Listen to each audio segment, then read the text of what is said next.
अस्सलामु अलैकुम प्यारे दोस्तों, हिंदू हो या मुसलमान, आज की इस वीडियो को हर इंसान को देखना चाहिए। बहुत ही दिलचस्प वीडियो होने वाली है।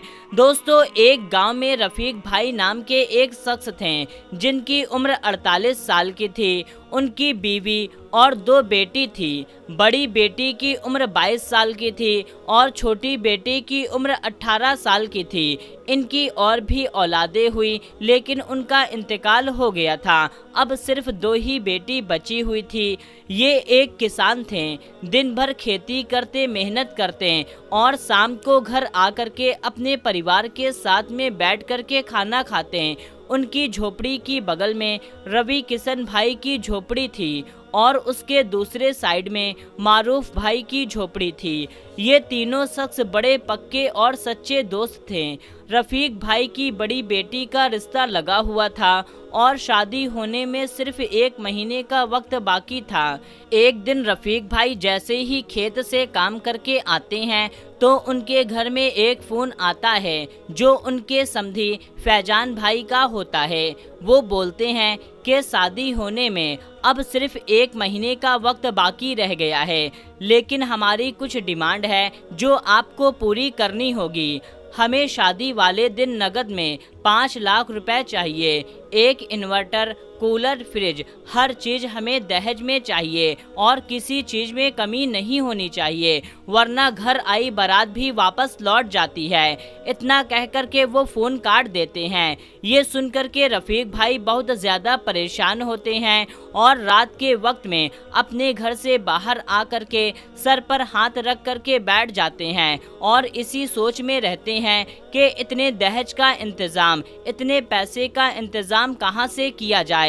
जो उनसे बन सका उन्होंने पूरी तरह से इंतज़ाम कर लिया, लेकिन उनकी जो नई डिमांड आई थी उसको लेकर के बहुत परेशान थे कि उतने में उधर से रवि किशन जा रहे होते हैं। रवि किशन ने जब रफ़ीक भाई को इतना परेशान देखा तो उनसे पूछने लगे, अरे रफ़ीक भाई, इतना परेशान क्यों हो? आखिर क्या बात है? तुम्हारे घर में तो अब खुशियां आने वाली हैं, लेकिन तुम इतना परेशान हो। उनकी बातें चल ही रही होती है कि इतने में मारूफ भाई भी आ जाते हैं और पूछने लगते हैं, आप दोनों में आखिर क्या बातें चल रही है? जिस पर रफ़ीक भाई कहते हैं, आज लड़के के घर से फ़ोन आया था, उन्होंने 5 लाख रुपए नगद और बहुत सारे दहेज का सामान मांगा है। जिस पर ये दोनों थोड़ी देर परेशान होते हैं। उसके बाद में रवि किशन भाई कहते हैं, अरे रफ़ीक भाई, आप ऐसा करें कि आप ये रिश्ता ही तोड़ दें। जहाँ पर आपकी बेटी की कदर ना हो, जहाँ पर सिर्फ आपके दिए गए पैसे और आपके सामान की कदर होने वाली है।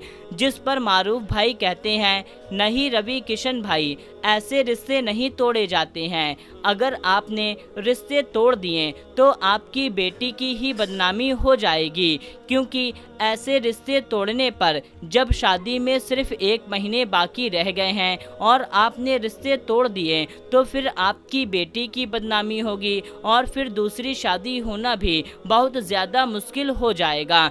इसी तरीके से इन तीनों में बातें हो रही होती है कि इतने में रवि किशन भाई कहते हैं, हम और मारूफ भाई मिल करके दहेज का इंतज़ाम कर देते हैं। बस रही बात 5 लाख रुपए की, तो इसके लिए आप एक काम करें कि आपके पास में जो खेत पड़ा हुआ है, जिसमें आप खेती भी नहीं करते हैं, उस खेत को आप बेच दें। उससे आपको कुछ रकम मिल जाएगी और कुछ रकम उधार लेकर के शादी कर देते हैं। तो ये बात रफ़ीक भाई को पसंद आती है। तो रफ़ीक भाई दूसरे दिन अपना खेत 3 लाख में बेच देते हैं। फिर 2 लाख रुपए की कमी होती है, जिस पर रफ़ीक भाई अपने गांव में साहूकार से 2 लाख रुपए 20% ब्याज के दर से उधार ले लेते हैं।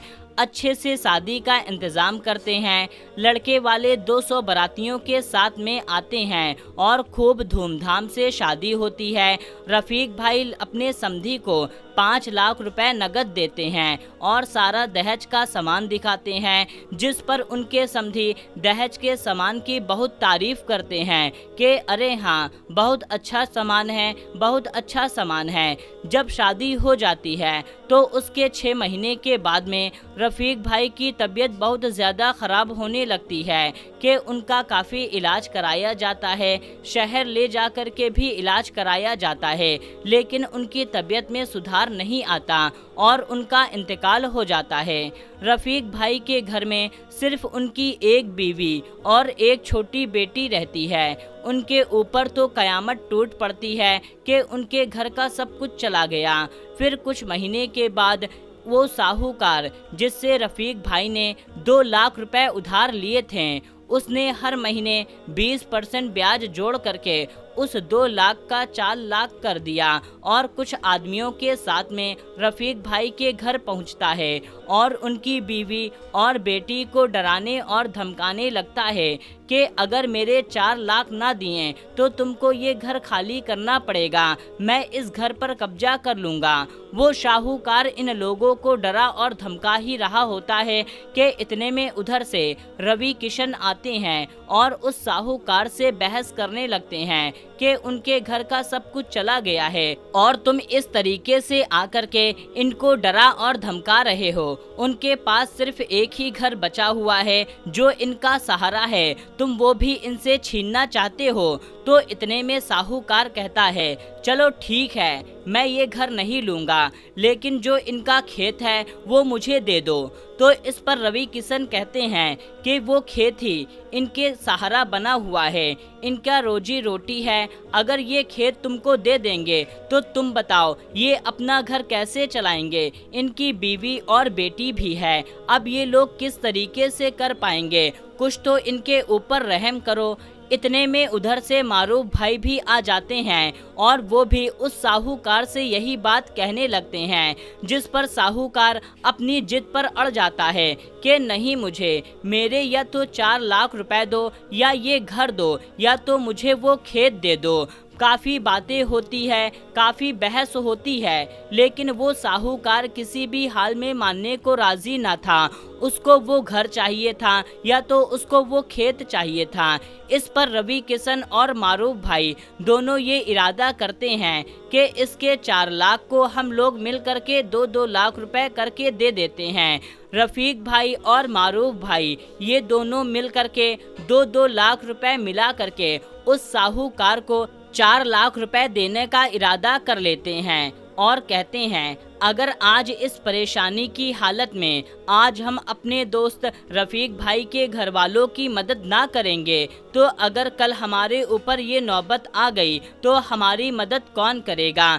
फिर ये भाईचारे की मिसाल देते हुए रवि किशन भाई और मारूफ भाई 2-2 लाख रुपए मिला करके उस साहूकार को 4 लाख रुपए दे देते हैं। तो मेरे प्यारे दोस्तों, ये होती है इंसानियत, ये होती है सच्ची दोस्ती, जहाँ पर न जात धर्म बल्कि इंसानियत को देख करके यहाँ पर दोस्ती निभाई गई। जबकि रवि किशन भाई एक हिंदू थे और रफ़ीक भाई एक मुसलमान थे, लेकिन यहाँ पर जात पात धर्म की बात नहीं आई, बल्कि इन लोगों ने आपस में इंसानियत दिखाई, भाईचारा दिखाया और मोहब्बत के साथ में एक दूसरे की मदद फरमाई। दोस्तों, आपको इस पर क्या कहना है, आप कमेंट करके अपनी राय ज़रूर पेश करें और इस वीडियो को जितना ज़्यादा हो सके उतना ज़्यादा और भी लोगों तक शेयर कर दीजिए। तो दोस्तों, मिलते हैं, तब तक के लिए अस्सलामु अलैकुम, अल्लाह हाफिज़।